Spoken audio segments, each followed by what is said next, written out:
places like Brookline are a success in citizen activism and activity. We've got 70 communities across the Commonwealth that have some form of this thing going on.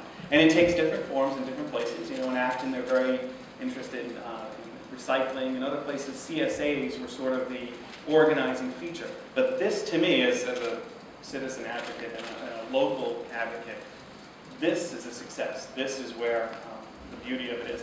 And we've been able to do things on the state level and the regional level, which have been very successful. Things like RGGI, the Global Warming Solutions Act here in Massachusetts, California.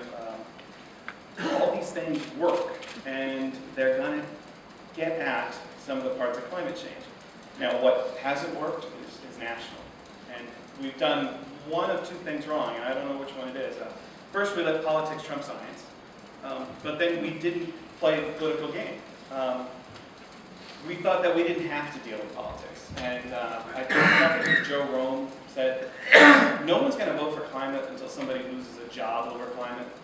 So I think one of the lessons really learned out of what happened in Washington this time is climate, sadly, in a national context, is a political issue as much as it is a scientific issue, as much as it is a policy issue. And we really have to play their game as well. Chairman Smizek is here, a great legislator on the Global Warming Committee, was chairman of Natural Resources. And I can go into Chairman Smizek's office and be on a pretty even footing with Steve Dodge from the Massachusetts Petroleum Council. You know, he's bad guys, I'm the good guys. And we can fight it out, and Chairman Smizek's got to weigh the validity of our arguments and do what he feels is right. In Washington, we're not there yet, and we are swamped by some of the bad guys, and we have to get better than that. So, for me, that's successes and failures. All successes locally, nationally. So this is very interesting to me because there's actually, obviously, there's a theme, there's a commonality in the challenges that all three of you presented: communication, collaboration, and really translation of local efforts to larger scale. And it's interesting because this morning I was trying to, we heard recently quite a bit about how, we were just talking about it before the beginning of our conversation, how attitudes in the late 90s and early 2000s had swung favorably towards people actually saying, yes, there's this thing called global warming, climate change, we need to do something about it. And now, in the past couple of years, not just at the political level, but even amongst people, we're seeing it sort of swing or creep backwards. And I'm kind of a data-driven journalist, that would be the legacy from the School of Public Health. But I looked up some numbers here. For polling numbers, again, always should be taken with a grain of salt, but it's what we have to give us a picture of what's happening.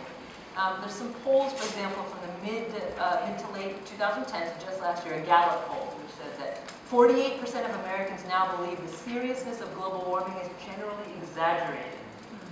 That's up from 31% when they asked that question first in 1997. 35% say effects of global warming will never happen or not in their lifetimes. 67% of Americans say global warming will not pose a serious threat in their lifetimes. I'm going to have a few more shocking numbers here because really the more I dug into this, it was such an eye-opener. Back in 2003, Gallup asked Americans, is global warming due to human activities? 61% of Americans said yes. Today, 50%. Roughly half of Americans now say that most scientists believe global warming is occurring. Half of Americans say that, down from 65%. So we went from a majority of Americans saying scientists have a concern to now barely half. So in terms of the ongoing efforts we've had for more than a decade in all of the areas that you represent, what's going on here? Why are we